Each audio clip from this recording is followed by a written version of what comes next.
Hey everyone, this is Keith Scott from out in Sydney, Australia. I'm one of the voices of Bullwinkle J. Moose. It's time to watch Relentless and Unstoppable. And so give it up for your main hosts, Douglas Kenny and Andy McPhee.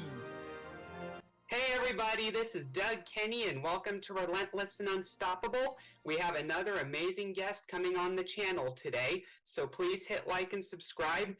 And after this episode, please stay tuned to the RNU channel for more amazing guests. Let's get this on!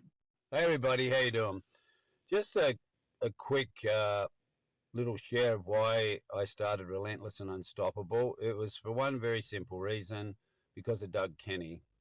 Nothing to do with me at all, zero. I was just coaching Doug, and he took on the coaching and mentoring, and he made all the changes. He took all the suggestions from his parents as well as my coaching, but it was all about Doug, his breakthrough and his weight loss, his willingness to accept that he is dealing with high functioning autism and other issues, but he's never quit, he's never given up. So we did one interview with him to share his story, and then we decided to start interviewing other people. And Doug has now taken over the whole channel, and he does all the interviews, he runs everything. He's just an amazing young man. So RNU was born from simply what an amazing young man Doug is, and his story needed to be shared.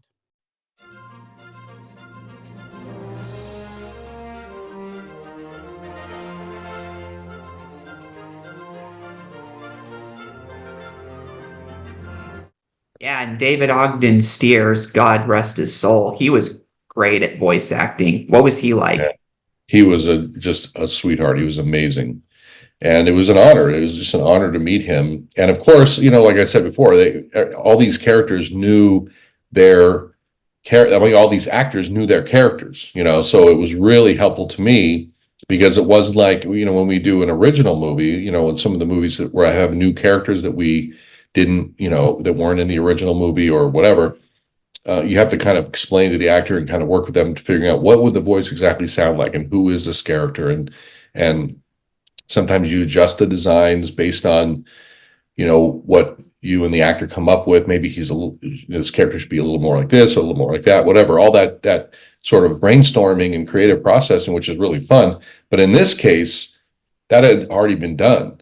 And so it really made my job so easy. So that, and David was one of them. What a just incredible honor to work with him. Yeah, for sure. So what is it like with the recording? In this case, was it like Lion King 1.5, where the actors recorded separately, or were there some in the same room? They were, I think for the most part, I'm trying to remember. You know what? I'm pretty sure they were all in separate recording sessions. Separate. Sometimes we even recorded in New York. We recorded Gene Stapleton, who was just incredible to work with. We recorded her in New York as well as in Los Angeles, and she is amazing. And she played Mrs. Jenkins, John Rolfe's. I think it was her housemate in London, and she had a really big role in this, and she had a song which she sang, and she famously played Edith Bunker in All in the Family. She was incredible. But our voice director, at this time, I did not direct the voice actors. I directed the movie and the look of the movie and the story and all that kind of stuff, how to tell the story, along with Tom Ellery.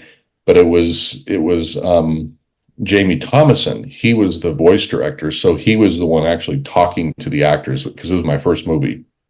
I would have been too freaked out. It was something I had never done before as a storyboard artist. I was always in a room alone drawing, storyboards. So that was part of me learning. I learned a lot from just watching Jamie. But also, Jamie and I would work together on what we wanted each new character to sound like, and then Jamie was the one who actually knew how to speak to the actors and work with them in a way that I didn't. So Jamie was awesome. Big shout out to him. But we recorded mostly separately. The only one that we did was Judy, in the same room, not in exactly the same room, but like in two different booths, but in the same room, was Billy Zane and Judy Kuhn were together for the end credit song. So they each sang their parts. It was a duet from different booths, but they could see each other. And that was a really fun session because, just obviously I'd said how great it was working with Billy Zane, but Judy Kuhn, the original singing voice, Pocahontas, and she just has this, and, they both have great voices, but she has this really, really booming, just amazing voice that to see her sing in person was an incredible honor. And so that was Yeah. great. That's great to hear. You know, one song I wish they would have aired theatrically before the movie in the first Pocahontas? What's that? If I Never Knew You. It's a great song. Yeah. I heard that they didn't have that in the original theatrical release, but they did have it on DVD, and I think it had something to do with, time restraints or something with other movies that were premiering at the time. But I wish they would have kept that in the theatrical version, If I Never Knew You. Yeah, me too. Obviously I didn't know, wasn't part of that production, so I'm not really sure why they didn't include it, but that happens sometimes. Yeah, yeah. There are other things that you find in movies that are later released and you wish they would have kept it in as well. You might not know this, but have you ever seen the third Pirates of the Caribbean at World's End? I did when it first came out. Yes. In the movie, they don't show how Governor Swan, gets killed by Lord Beckett on screen, obviously, because they're not going to do that in a family-friendly franchise, obviously. But in the scene where Davy Jones is informed, that his heart is going to be on the Dutchman to keep him in check, with the East India Company, there's actually more to the scene than was shown in the movie. Without getting too deep into it, basically, after Beckett tells Davy Jones that they need prisoners in order to figure out where the pirates are when they need to be alive, Davy Jones basically goes up to Governor Swan and tells him, by the way, your daughter's dead. And he's like, she was killed when my pet took down the Black Pearl. And so Governor Swan is shocked, and he immediately runs into the Dutchman's cabin. And after informing James Norrington, that Elizabeth is dead, he takes a sword and tries to stab the heart, but is prevented by Norrington. And then Davy Jones, comes in, and when he sees what Governor Swan's about to do, he's basically like, if you stab my heart, you're going to have to take over the Dutchman. Do you want to make that sacrifice? I think it was something along those lines, and obviously Governor Swan didn't want to end up technically like Jones. And so he puts the sword away, and then he goes up to Lord Beckett and is like, I'm not going to work for you anymore. We're over. And then walks out, and that's when Beckett gives his right-hand man the order to kill him. You'd have to watch the full scene on YouTube to understand, but that's how it plays out. And that never aired in the movie, but sometimes fans like me wish it did so that it could have better explained things a little bit, Absolutely. Yeah. Sometimes when I see movies with the deleted scenes added back in, or I watch the deleted scenes separately, right? Like on YouTube. And then later I'll go watch the movie again. And I'm expecting that scene to be in the movie because in my mind, I remember watching it. It's because it'd been a long time or whatever. And I know what you mean. So you're watching it and suddenly you're like, wait a minute, they didn't include that scene. You realize that was cut, but your mind gets used to all the different versions and they kind of blend together, Yeah. In certain scenes in movies, though, you can sort of tell if something was inspired by movies from the past. Have you ever seen Monsters, Inc. and the movie A Few Good Men? I've seen those individual. Yeah. Mm-hmm. You know the ending of A Few Good Men, where Jack Nicholson, as the arrogant colonel, unleashes all of his anger and resentment at Tom Cruise, justifying his actions in ordering the code red. And then when he exits the witness booth, he's told he's going to get arrested. Yes. I remember That was a great scene. But when I first saw that, that's when he says you can't handle the truth when Tom Cruise gets him to admit it. Yeah.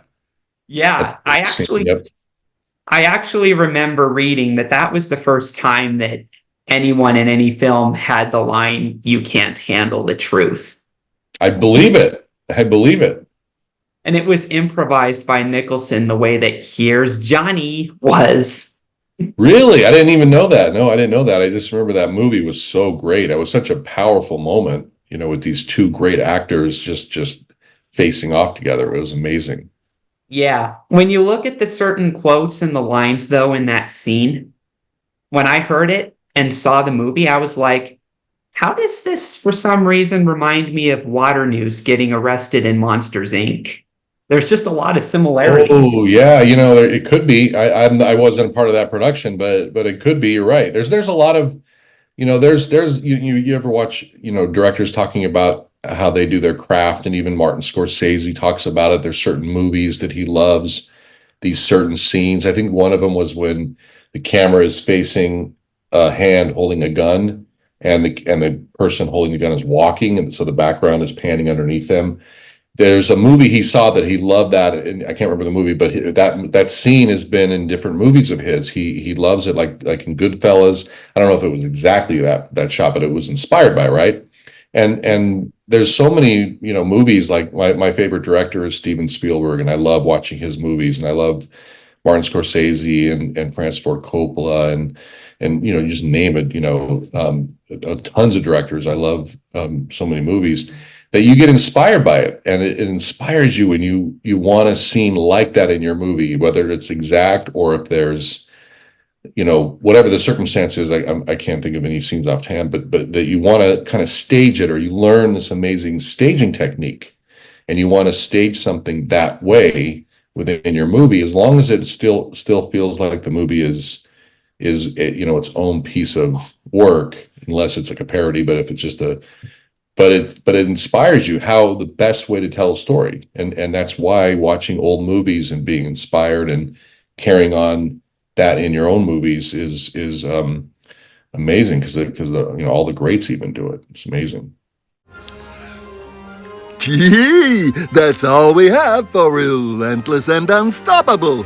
So tune into the next episode to hear more amazing stories from amazing guests. This is Keith Scott from Sydney, Australia, saying so long, and I'm smarter than the average bear. Gee.